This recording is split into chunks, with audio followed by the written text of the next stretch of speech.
आइए विद्यार्थियों question number 10 देखते हैं और ये भी बिल्कुल बेहद आसान है और इम्पोर्टेंट क्वेश्चन भी है। ध्यान से देखिएगा। क्वेश्चन कह रहा है कि एपी का 17वां पद, ध्यान सुनना, क्वेश्चन में कह रहा है जो एपी का 17वां पद है वो उसके 10वें पद से अधिक है। बात सुनिए, इन्होंने कहा है जो 17वां पद है वो 10वें पद से 7 अधिक है। तो ऐसे क्वेश्चन को लगाएंगे कैसे विद्यार्थी, ध्यान से देखिएगा। सबसे पहले आप मान लीजिएगा कि माना एपी का प्रथम पद ए व सारवांतर डी है। बात क्लियर है, आपने तन लिख लिया।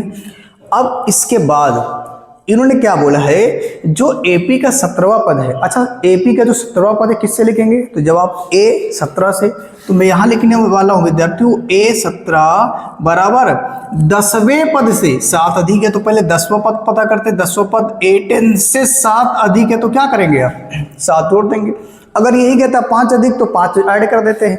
तो जी हमारा हो गया, इसको सॉल्व कर लेंगे, बिल्कुल आसान है। अब यहां से जब आप इसे सॉल्व कर रहे होंगे तो जो ये A17 है और इस A17 को बोल सकते हैं A प्लस का 16D, याद रखिएगा। और यहाँ जो ये A10 है तो इस A10 को बोलेंगे A प्लस का 9D और प्लस कितना करना है विद्यार्थियों 7। आप ध्यान से देखिएगा कि A को एक तरफ कर लो और D को एक तरफ कर लो, या फिर आगे देखिए ध्यान से, यहाँ हो जाएगा। अभी कह सकते हो A से A कट जाएगा, ठीक है जी। अगर आप ना ऐसा कटना चाहो तो इस A को इस साइड कर लो, तब भी काट लो, को काट दीजिएगा, कोई दिक्कत नहीं। यहाँ जो हो जाएगा 16D माइनस का 9D बराबर आएगा आपका 7। इसको सॉल्व करिएगा। जब आप यहाँ घटाएंगे तो कितना बचेगा बताइएगा, 7D और बराबर कितना आएगा 7, ठीक है। और अगर यहाँ से D निकालेंगे तो 7/7 आएगा विद्यार्थियों, कट जाएगा तो D बराबर आ जाएगा 1। दैट्स ऑल, यही आपका आ गया आंसर। अब आप इसका एक स्क्रीनशॉट ले लीजिएगा। क्वेश्चन नंबर 11 सॉल्व करेंगे और ये भी बेहद आसान क्वेश्चन है, आप देखते जाइए, बिल्कुल आसान तरीके से इसे कर पाएंगे। क्वेश्चन पहले पढ़िए विद्यार्थियों। क्वेश्चन कह रहा है कि एक एपी दे रखी है, ठीक है। इन्होंने बोला कि कौन सा पद उसके 54वें पद से, ध्यान समझिएगा, इन्होंने बोला कि कौन सा पद उसके 54वें पद से 132 अधिक है। अब इसमें सबसे पहले क्या करोगे विद्यार्थियों, तो एपी आपको दे रखी है, इस एपी से आप ए और डी निकाल लीजिएगा, ठीक है जी। आप जब ए और डी निकालोगे तो ध्यान से देखिएगा, एपी का जो प्रथम पद होता है, जो पहले ही लिखा होता है वही एपी का प्रथम पद होता है, ये आप जान चुके हैं। जो हमारे पास ए दे रखा है वो कितना आएगा, 3 आएगा। और अगर बात करें डी की, तो डी बराबर प्यारे विद्यार्थियों हम जानते हैं होता है A2 माइनस का A1। और अगर बात करें ये A1 है, A2 है, A3 है, A4, हमको A2 चाहिए तो A2 के प्लेस पे 15 रख देंगे और यहाँ से हमको चाहिए A1 और A1 की जगह पे 3 रख देंगे।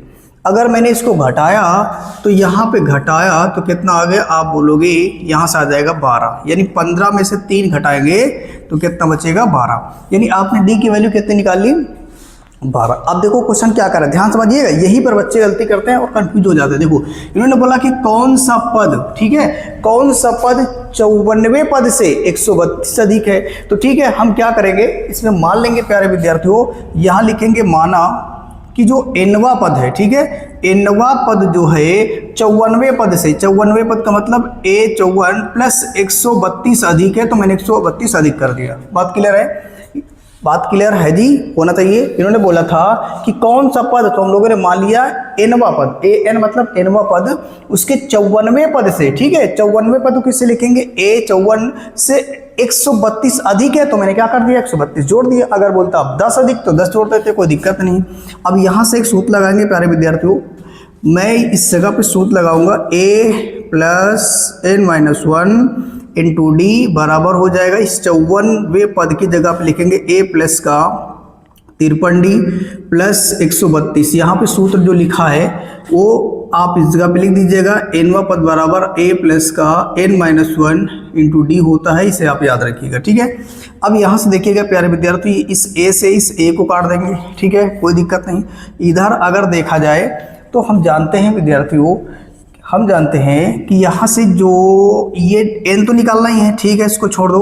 और ये जो डी दे रखा है, डी कितना आया 12 रख दीजिएगा, ठीक है। और यहाँ से 53 गुणे डी, और डी कितना दे रखा है 12, तो मैंने 12 लिख दिया, प्लस 132 कर देंगे, कोई दिक्कत वाली बात नहीं होनी चाहिए। अब इसको बस सिंपल सा सॉल्व करेंगे और हमारा आंसर आ जाएगा। यहाँ से n-1 इंटू हो जाएगा 12 बराबर, ध्यान से देखिए इसको गुणा कर दो, 12 तेही कितना हो जाएगा, 12 तेही 36 हो जाएगा, हासिल 3 आ गया। और फिर यहाँ पे 12 पंचे 60 और 60 और 3 कितना हो जाएगा 63 हो जाएगा, यानी ये 636 आ गया। और यहाँ से 132 इसको जोड़ दीजिएगा विद्यार्थी, इसको जोड़ लीजिएगा बाहर, या फिर इसी में जोड़ लो, जैसा तुमको लगे वैसा जोड़ लीजिएगा। जोड़ना तो आपको ही है, इसमें कोई दिक्कत वाली बात नहीं है, ठीक है। अब यहाँ से 2 और 6 मिलकर 8 हो जाएगा, यहाँ 3 और 3 मिलकर के 6 हो जाएगा, और यहाँ 1 और 6 मिलकर के 7 हो जाएगा। यानी मैंने यहाँ से निकाल लिया, चलिए मैं इस साइड लिखता हूँ, यहाँ से मैंने निकाला an यानी n-1 और बराबर हो जाएगा कितना है जी 768/12। ये आ गया समझ में। यानी मैंने क्या किया, ये जो गुणे वाला था मैं उसको राइट साइड लेके चला गया, तो क्या हो गया भाग में चला जाएगा। अब इसको काट लेना विद्यार्थियों 12 से, तो 12 से काटोगे तो कितना हो जाएगा बरछंग 72, हाँ जी कट जाएगा बरछंग 72, बचा कितना 4 भाई, 76 में से 72 गया, 4 बचेगा। और ये जो 4 है, ये 4 जो है इस 8 के बाई साइड आ जाएगा, तो कितना हो जाएगा 48।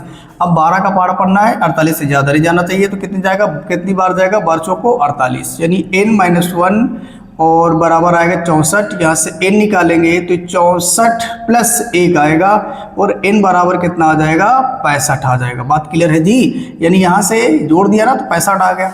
अब उम्मीद है कि विद्यार्थी ये आपको समझ में आ गया होगा। अगर नहीं समझ में आया तो इसको एक बार और देखिएगा, बिल्कुल समझ में आ जाएगा। और हाँ विद्यार्थियों, अगर आपको पसंद आ रहा तो इसे लाइक और सब्सक्राइब जरूर करिएगा, ठीक है। स्क्रीनशॉट आप ले लीजिएगा इसका।